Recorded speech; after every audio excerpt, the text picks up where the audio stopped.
महत्वपूर्ण पद है जी विपक्ष का नेता का, जी तो आपको क्या लगता है कि इस पद का जो वजन है जी उसके हिसाब से इसके बराबर के कद का नेता चाहिए? जी आपको क्या लगता है ऐसा है?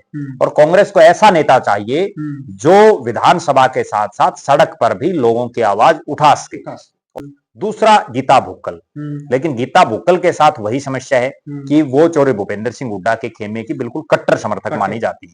कि किसी ऐसे आदमी को हम विधायक दल का नेता बनाएं जो कांग्रेस को दोबारा से जिंदा रख सके, दोबारा जिंदा कर सके, और जो तमाम गुटों में जो कांग्रेस बटी हुई है उसको एक प्लेटफॉर्म पर ला सके। ले कि इनको बहुमत मिल जाता और इनके 46 विधायक आ जाते तो क्या ये मुख्यमंत्री भी नहीं बना पाते? ठीक है कि आपको प्रदेश की जनता ने विपक्ष में बैठा दिया, आप कम से कम विपक्ष में कौन नुमाइंदा प्रदेश की विधानसभा में आपका नेतृत्व करेगा उसकी घोषणा कर देनी चाहिए। ने तो उदय भान जी की कार्य प्रणाली पर भी बड़े प्रश्न चिन्ह खड़े किए और वो पहले आदमी नहीं है, बहुत से नेता कर रहे हैं। कुछ भले ही वो कागजों में सीएलपी की लीडर थी लेकिन विधायकों ने उनको माना ही नहीं। इसमें प्रद्युमन भाई देखिए, जो पंजाबी वोट है वो भजनलाल के समय पे कांग्रेस पार्टी की तरफ होता था, बिल्कुल, तो वो दोबारा लौट के आ भी सकता। और एक बड़ी गंभीर बात मैं बताऊं, कांग्रेस पार्टी सत्ता में तभी लौटेगी जब आज जो बीजेपी का वोट बैंक है उसमें सेंध लगाई जाएगी। नमस्कार साथियों, मैं हूं आपका होस्ट कुलदीप सिंह पुनिया और मैं लेके चलता हूं साथियों आपको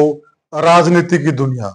साथियों, हरियाणा की राजनीति में जब से बीजेपी सत्ता पर काबिज हुई है, एक चीज लोगों के जहन में घूम रही कि सत्ता तो बीजेपी को मिल गई, विपक्ष का जो सेनापति है वो कौन बनेगा?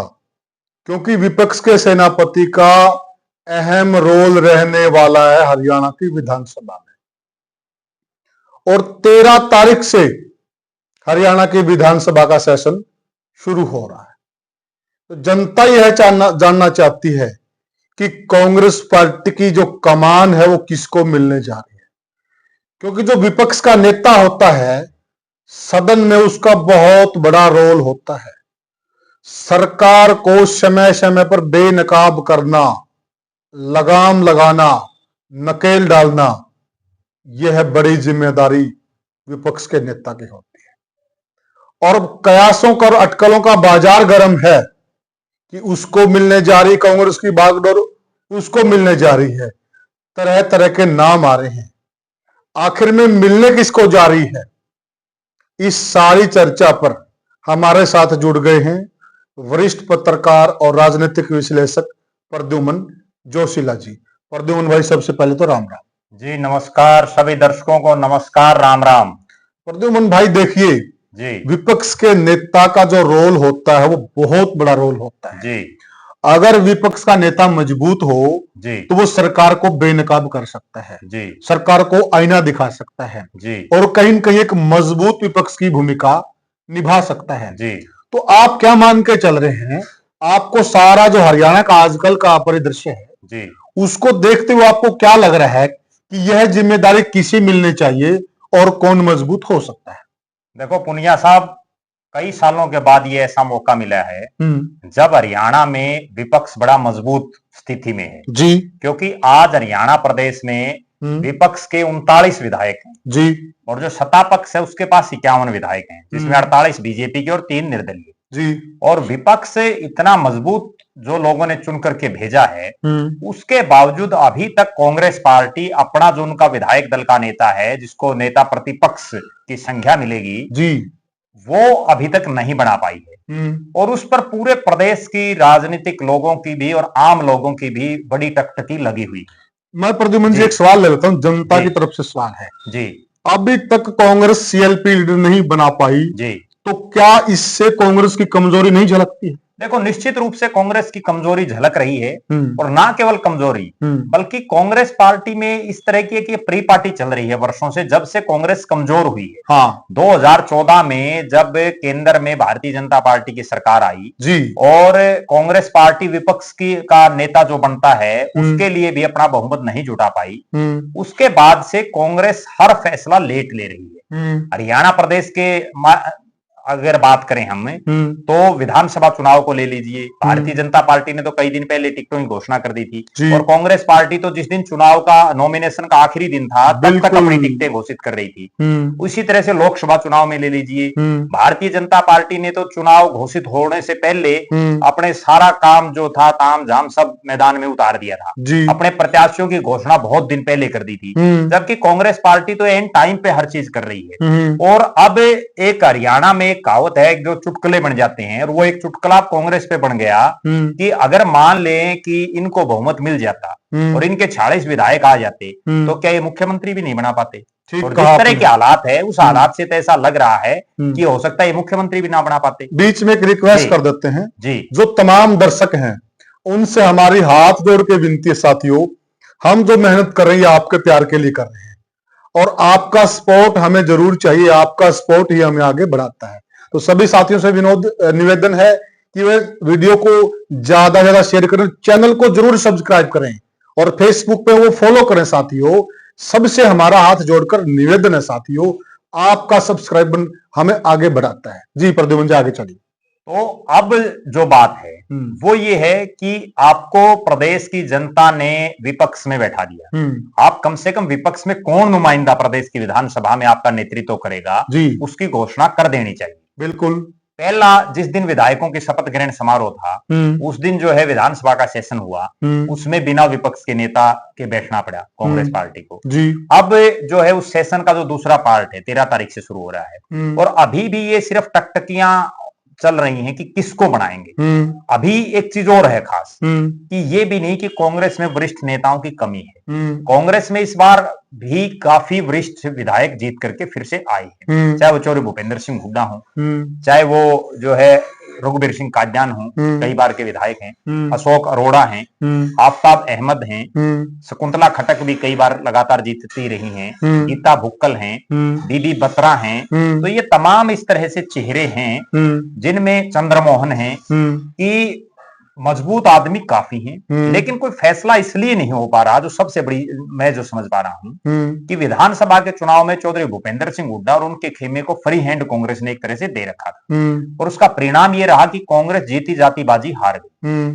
2014 और 19 के चुनाव के मुकाबले इस बार जो वोटर था हरियाणा का वो बड़ी संख्या में ये बोल रहा था कि हम बीजेपी को बदलना चाह रहे हैं ओपनली और कांग्रेस को लाना चाह रहे हैं, लेकिन कांग्रेस में टिकटों का गलत बंटवारा होना, बहुत बड़े बड़े नेता जो जिताऊ कैंडिडेट थे, मैं एक उदाहरण दूं, ललित नागर जो तिगांव से उनकी जीत कन्फर्म दिखाई दे रही थी, उनकी टिकट काटना, शारदा राठौड़ की टिकट काटना, चित्रा सरवारा की टिकट काटना, इसी तरह से कई और नेता हैं जिनकी टिकट काटी गई और उसके बाद परिणाम ये रहा कि कांग्रेस पार्टी बहुमत से काफी दूर चली गई। अब कांग्रेस का आलाकमान के दिमाग में ये चीज जरूर बैठ गई होगी क्योंकि जब से परिणाम आए कुमारी शैलजा और रणदीप सिंह सुरजेवाला का जो खेमा है वो भी पूरी तरह से एग्रेसिव हो चुका है और वो सोशल मीडिया से लेकर के और मीडिया तक ये बयान दे रहे हैं लगातार कि चौधरी भूपेंद्र सिंह हुड्डा की वजह से जो है हार का सामना करना पड़ा। जनता भी यही कह रही है, जनता भी यही कह रही है और कल तो जो है कांग्रेस के पूर्व विधायक जो अभी चुनाव आ रहे हैं शमशेर सिंह गोगी का एक बयान आया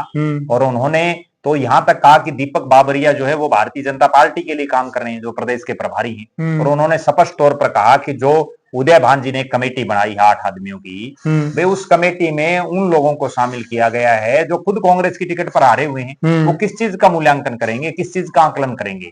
और उन्होंने तो उदय भान जी की कार्य प्रणाली पर भी बड़े प्रश्न चिन्ह खड़े किए और वो पहले आदमी नहीं है, बहुत से नेता कर रहे हैं, कुछ अंदर खाते कर रहे हैं, कुछ ड्राइंग रूम में जाकर के कर रहे हैं और कुछ ओपनली कह देते हैं, लेकिन जिस तरह के हालात और परिस्थितियां हैं उससे ये बिल्कुल स्पष्ट है कि कांग्रेस में अब भी कोई सुधार नहीं हुआ है। अब जो कांग्रेस का शीर्ष नेतृत्व है वो ये सोच रहा है कहीं ना कहीं कि किसी ऐसे आदमी को हम विधायक दल का नेता बनाएं जो कांग्रेस को दोबारा से जिंदा रख सके, दोबारा जिंदा कर सके और जो तमाम गुटों में जो कांग्रेस बटी हुई है उसको एक प्लेटफॉर्म पर ला सके, क्योंकि हालात और परिस्थितियां ऐसी हैं। 2014 में जब कांग्रेस हारी तो किरण चौधरी को कांग्रेस विधायक दल का नेता बनाया गया, सीएलपी की लीडर थी वो अपने खेमे में इकलौती विधायक थी, बाकी जो 15 विधायक कांग्रेस के जीते थे, जो 14 विधायक थे चौधरी भूपेंद्र सिंह हुड्डा खेमे के थे और हालात ये थी कि वो कभी सीएलपी की लीडर उनको मान्या ही नहीं, भले ही वो कागजों में सीएलपी की लीडर थी लेकिन विधायकों ने उनको मान्या ही नहीं।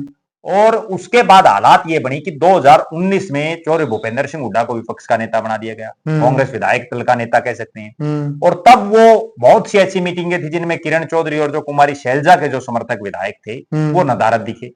अब फिर से कांग्रेस के शीर्ष नेतृत्व के दिमाग में एक चीज जरूर मिलेगी कि एक बार फिर से अगर हुड्डा साहब के गुट का या हुड्डा साहब को या कुमारी शैलजा के गुट का अगर किसी को बना दिया तो फिर से वही दोबारा आग के तीन पात ना हो जाए, वही फिर से हालात। अब 37 तो आगे कम से कम 15 से 31, 31 से 37, अगर वो 37 से नीचे चले गए तब क्या करेंगे? तो उस लिहाज में कई नेताओं के ऊपर विचार विमर्श चल रहा है। अच्छा, अब उसमें किसकी लॉटरी लगती है वो विधिवत रूप से, वैसे तो क्या है कि कांग्रेस पार्टी में कुछ भी हो सकता है। अच्छा। और कांग्रेस पार्टी की एक खास बात और मैं बताऊं, कांग्रेस पार्टी में अक्सर फैसले रात को होते हैं और आपने देखा होगा टिकटें भी रात को डिक्लेयर होती हैं और मुख्यमंत्री तक के चेहरे रात को घोषित किए जाते हैं। तो इसी तरह से तो प्रद्युमन भाई ये जो रात की पॉलिटिक्स है, जो रात की पॉलिटिक्स है जी, तो फिर कांग्रेस पे कहीं भारी तो नहीं पड़ रही है ना? सूट करते हुए दिखाई नहीं दे रही है। देखो निश्चित रूप से भारी पड़ रही है। अगर भारी नहीं पड़ रही होती, आप एक बात बताओ कि 2014 के बाद सबसे मजबूत विपक्ष पहली बार बना है जिसमें 5 सांसद कांग्रेस के हैं, 37 विधायक कांग्रेस के हैं, उसके बावजूद आप अपना विपक्ष का नेता नहीं बना पा रहे। और कहीं ना कहीं जिन नेताओं की वजह से पार्टी हारी है, देखो जनता ने तो पूरा जोर लगाने का काम किया है, बिल्कुल, लेकिन फिर भी कांग्रेस हारी है तो कौन जिम्मेदार है? वो लोग जिम्मेदारी नहीं ले रहे, वो कहीं ना कहीं बच रहे हैं। और कांग्रेस पार्टी को एक और बड़ी खास मैं बात बताऊं, अगर सुधार करना, हार जीत चुनावी राजनीति में लगी रहती है, बिल्कुल, लेकिन अगर सुधार करना है तो ऐसे आदमी को विपक्ष का नेता बनाना पड़ेगा। विपक्ष के नेता का मीन्स ये होता है कि वो ना केवल विधानसभा में बल्कि सड़कों पर भी सरकार कोई गलत काम कर रही है, कोई गलत फैसला ले रही है, उसका विरोध करे। चौधरी भूपेंद्र सिंह हुड्डा जब विपक्ष के नेता थे 5 साल, वो ये बताएं कि उन्होंने खुद कितने दिन सड़क पर संघर्ष किया। ये अलग बात है, उनके बेटे जो दीपेंद्र हुड्डा हैं वो लगातार रोडों पर रहे, लगातार उन्होंने लोगों के बीच में रहे, लेकिन विपक्ष के नेता तो चौधरी भूपेंद्र सिंह हुड्डा थे। बिल्कुल सही, दायित्व तो उनका दायित्व बनता था। दूसरी बात, चौधरी उदय भान प्रदेश कांग्रेस के अध्यक्ष हैं, उन्होंने कितने दिन जनता के लोगों के लिए प्रोटेस्ट किया, जनता की मांगों के लेकर के जो धरने प्रदर्शन जलसे जुलूस हो रहे थे प्रदेश भर में, उनमें कितनी जगह चौधरी उदय भान जी गए, वो ये बताएं। और वो ये बिल्कुल क्लियरली कम से कम कांग्रेस के प्लेटफॉर्म पर जरूर ये बात रखें कि जब से वो प्रदेश अध्यक्ष बने हैं उन्होंने हरियाणा प्रदेश के कितने विधानसभा क्षेत्रों का दौरा किया अकेले तौर पर। हुड्डा साहब चले गए, उनके साथ चले गए, वो एक अलग बात है, बिल्कुल, लेकिन प्रदेश अध्यक्ष के तौर पर जो कार्यकाल डॉक्टर अशोक तंवर का रहा विपक्ष में होते हुए भी, जो कार्यकाल कुमारी शैलजा का रहा, उन्होंने जो है अपने विपक्ष के नेता चौधरी भूपेंद्र सिंह हुड्डा से इतर अपना एक जो है प्रदेश में घूमने का काम किया।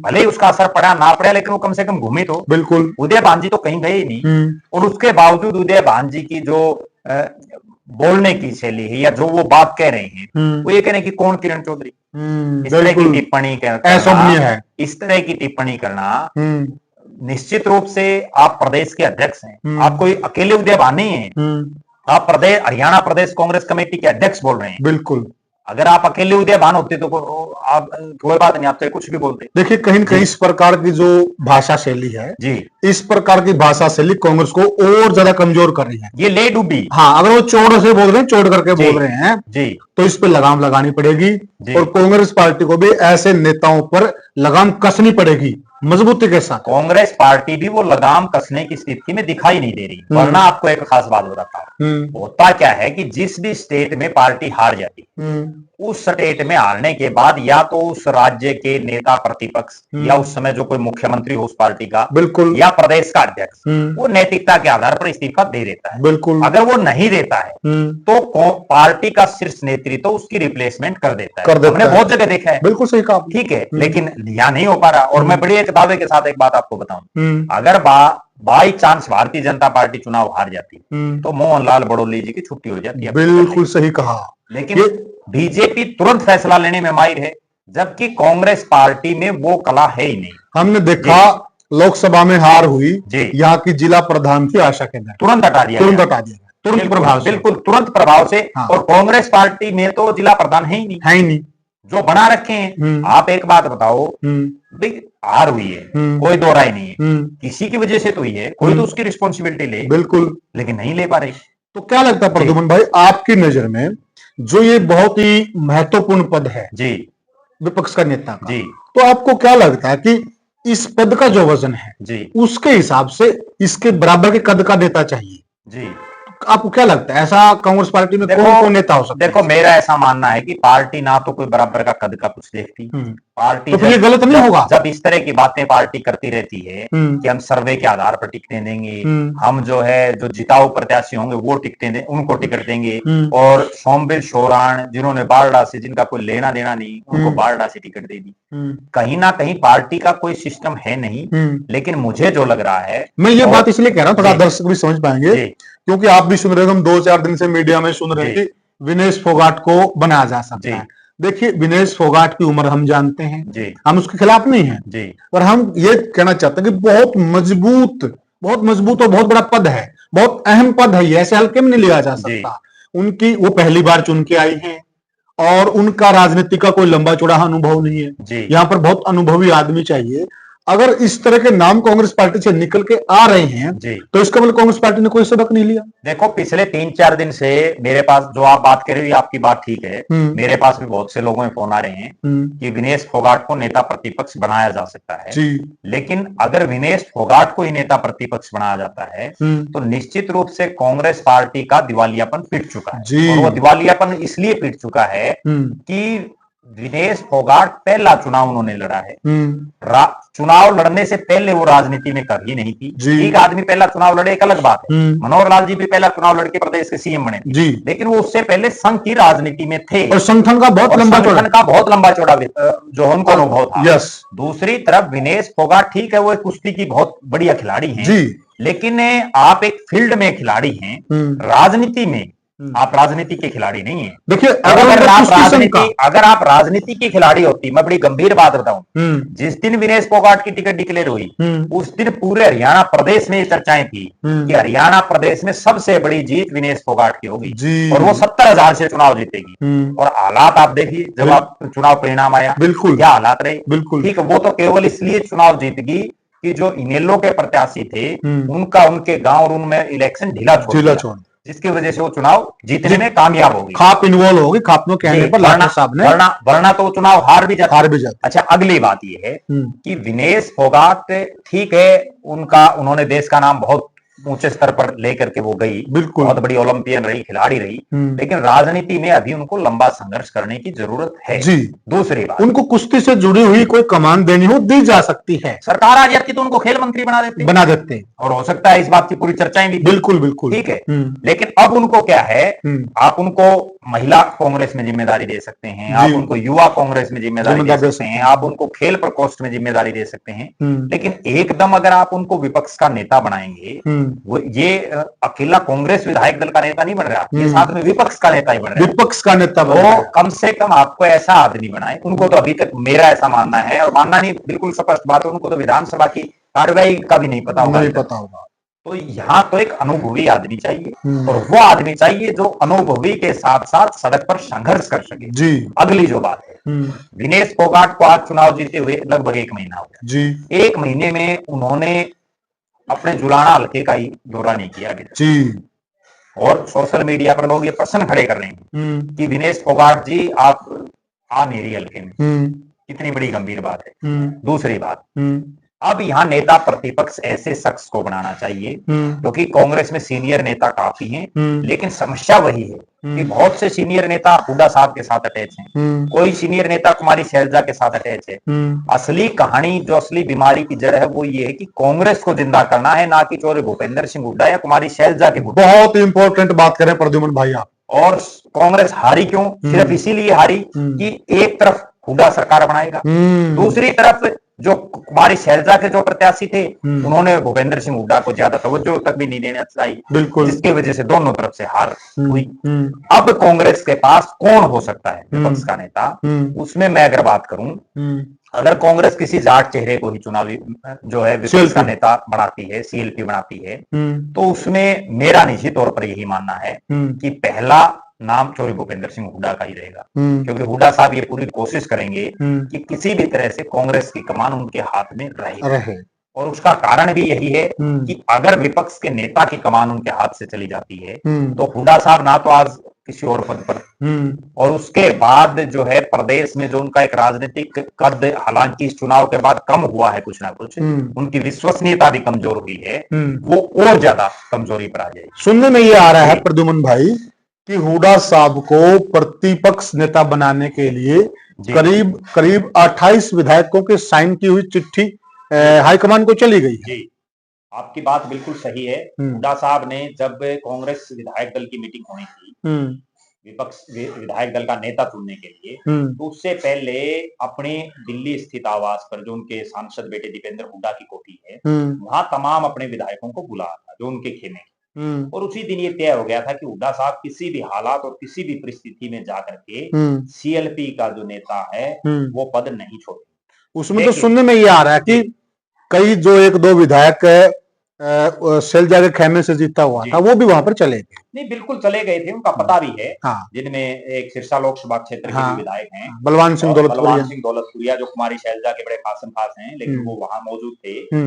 उसके बावजूद अब जो हालात वो ये हैं कि अगर हुड्डा साहब को ही बनाना होता तो कांग्रेस का शीर्ष नेतृत्व अब से पहले डिक्लेयर कर चुका होता। कहीं ना कहीं पेच अड़ा हुआ है, और मुझे ऐसा लग रहा है कि वो पेच इसीलिए अड़ा हुआ है। अब भी कुमारी शैलजा और रणदीप सिंह सुरजेवाला, चूंकि वो राष्ट्रीय महासचिव हैं जी, तो उनकी हुड्डा साहब से ज्यादा दिल्ली के दरबार में पहुंच है। कहीं ना कहीं वो ये समझाने में कामयाब हो गए होंगे कि अगर हुड्डा साहब के नेतृत्व में ही हम जीतते तो 3 योजनाओं से जीत जाते, क्योंकि 14 में हुड्डा साहब के उसमें 19 और 24 नहीं जीत पाए।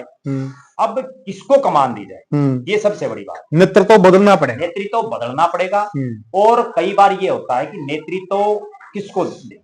अब मैं आपको सिलसिलेवार अगर बात करें तो उसमें बात ये है, चौधरी भूपेंद्र सिंह हुड्डा के खेमे की तरफ से रघुवीर सिंह काजान बड़े सीनियर विधायक हैं, लेकिन नहीं लगता कि उनको बनाया जाए। उम्र बहुत ज्यादा है, उम्र भी ज्यादा है, और वो सड़क पर संघर्ष नहीं कर सकते जी। उसके बाद बात करें बीबी बत्रा की, बीबी बत्रा का भी कहीं नहीं लग रहा कि उनको बनाने की कोई संभावना दिखाई दे रही है।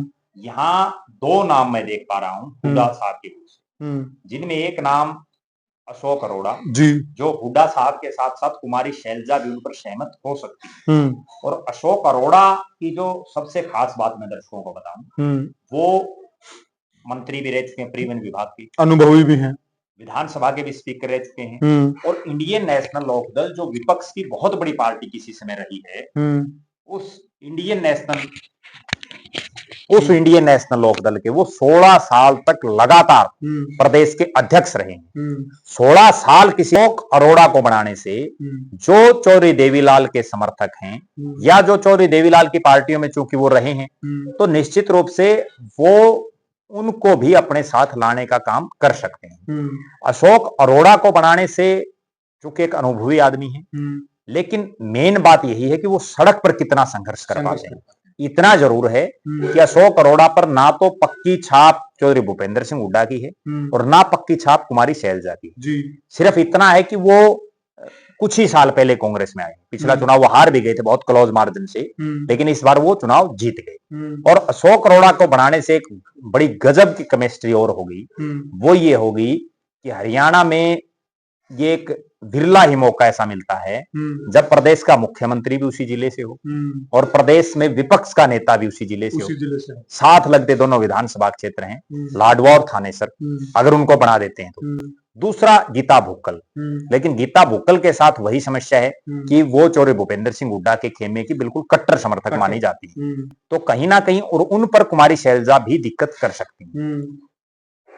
मेरा निजी रूप से यही मानना है कि अशोक अरोड़ा को अगर बनाते हैं तो उससे कांग्रेस कहीं ना कहीं दोबारा से जिंदा होने की उम्मीदें हो सकती हैं। उसके पीछे कारण ये भी है कि मनोहर लाल जी अब केंद्र में जा चुके हैं, जो एक पंजाबी मुख्यमंत्री पहले था, अरोड़ा साहब भी पंजाबी हैं, तो अब हो सकता है कि पंजाबी समाज में एक इस तरह का मैसेज दिया जा सकता है कि कांग्रेस भी पंजाबियों को आगे रखती है। अगली जो गजब बात है वो ये है कि जब भी किसी पार्टी का मुख्यमंत्री हटा दिया जाता है तो उस पार्टी के लोग भी ये चाहते हैं कि दूसरी पार्टी अगर हमारे को कोई हवा देती है तो उस जाति के लोग उसमें चले जाते हैं। और इसमें प्रद्युमन भाई देखिए, जो पंजाबी वोट है वो भजनलाल के समय पे जी कांग्रेस पार्टी की तरफ होता था, बिल्कुल, तो वो दोबारा लौट के आ भी सकता है। और एक बड़ी गंभीर बात मैं बताऊं, कांग्रेस पार्टी सत्ता में तभी लौटेगी जब आज जो बीजेपी का वोट बैंक है उसमें सेंध लगाई जाएगी। अगर कांग्रेस के पास जितने वोट अब आए हैं इन्हीं से राज आता तो इस बार भी आ जाता, पिछली बार भी आ जाता। जब तक आप दूसरी पार्टी के नेताओं कार्यकर्ताओं को तोड़ करके आपके साथ नहीं लाओगे तब तक राज नहीं आ सकता। और आपको ऐसा ही कोई नेता चाहिए जो इस तरह के हालात और परिस्थितियों में भी आपके साथ लोगों को जोड़ सके। तो मेरा ऐसा मानना है कि अशोक अरोड़ा के ऊपर दोनों गुट सहमत हो सकते हैं। और इसके अलावा कौन सा नाम आपको लगता है अगर इन पर बात ना जमे तो फिर इन पे जम सकती है? देखो, वैसे तो कांग्रेस आलाकमान जिसका नाम भेज देगी। अब मजबूरी यह है कि विधायक भाग भी नहीं सकते क्योंकि 2/3 बहुमत चाहिए और जिसका नाम ले देगी उस पर सहमति होनी है।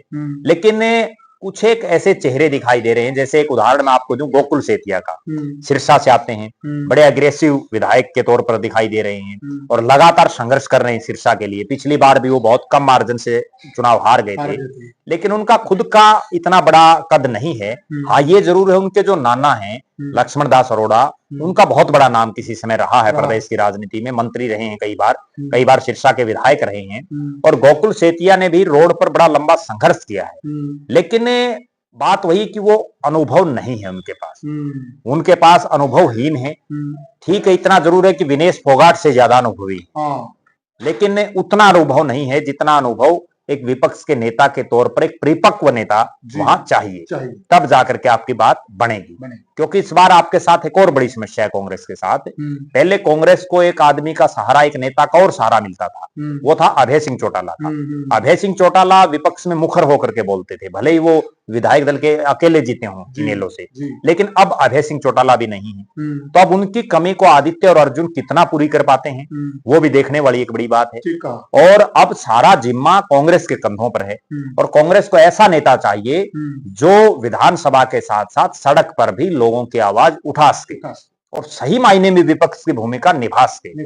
अगर भी कांग्रेस को आज भी ये गलत वहम हो कि बीजेपी से लोग नाराज हो जाएंगे और आपको वोट दे देंगे, तो वो मन का वहम निकाल देना चाहिए, क्योंकि वो इस चुनाव में निकल गया। इस बार पूरे 5 साल खट्टर साहब के कार्यकाल में भी और नायब सिंह सैनी के कार्यकाल में हर रोज धरने, जलसे, जुलूस, प्रदर्शन, तमाम जो कर्मचारी, व्यापारी, किसान, मजदूर, हर आदमी तो सड़क पर था। उसके बावजूद भारतीय जनता पार्टी जीत गई। तो कहीं ना कहीं तो आपके सिस्टम में कमी है और उसमें जब तक आप सुधार नहीं करोगे तब तक आपकी बात बढ़ेगी नहीं। और सिस्टम में सुधार कब होगा? जब उसी पुराने ढर्रे पर आप चलोगे। वही चौधरी भूपेंद्र सिंह हुड्डा को आप दोबारा विपक्ष का नेता बना दो, वही उदय भांजी को आप कंटिन्यू प्रदेश अध्यक्ष बना दो, और नतीजा ये रहेगा कि आपकी बार 37 आई, आगे 37 से भी नीचे आ जाएंगे, क्योंकि उनकी तो जितनी अक्षमता होती है पुनिया साहब उन्होंने लगा ली। यानी कि निचोड़ यही है कि इस बात का कि कांग्रेस पार्टी को सारे जातिगत समीकरण देखकर, सारे वोट बैंक देखकर, अनुभव देखकर एक ऐसे आदमी को कमान देनी पड़ेगी जिससे कांग्रेस पार्टी को हरियाणा में सत्ता में लौटने की कोई राह बने। बिल्कुल, मैं आपकी बात से पूरी तरह से सहमत हूं। और ऐसा आदमी चाहिए जो बीजेपी के नेताओं और कार्यकर्ताओं में सेंध लगा करके और कांग्रेस में उनको ला सके। वरना तो अब ये हालात हो जाएगी, आप देख लेना 5-10 दिन के बाद कि कांग्रेस से लोग वापस बीजेपी में भागना शुरू हो जाएंगे या इन्हीं लोगों की तरफ भाग जाएंगे। भाई, मैं आपको एक जानकारी अपडेट कर दूं दर्शकों को भी। लाइन लगी हुई है, बिल्कुल निरंतर लोग बीजेपी संगठन के समर्थन संपर्क में हैं, परंतु बीजेपी संगठन ने निर्णय कर दिया कि आने वाले 3 साल तक कोई नई एंट्री नहीं होगी। नो एंट्री का बोर्ड लगा दिया है। लोग संपर्क में हैं पर वो ले नहीं रहे। देखो, उसमें भी मैं एक बात बताऊं, ये जो नो एंट्री की आप बात कह रहे हो ना, अगर बीजेपी इस तरह का काम करेगी तो बीजेपी भी धीरे धीरे फेल हो जाएगी। उसका भी कारण बताता हूं आपको, और उसका कारण क्या, प्रत्यक्ष को प्रमाण की मतलब कोई जरूरत नहीं होती। पंजाब में आम आदमी पार्टी की एक तरफा सरकार बन गई और आंधी आ गई। उसके बाद हालात ये बने कि हरियाणा में चुनाव होना था।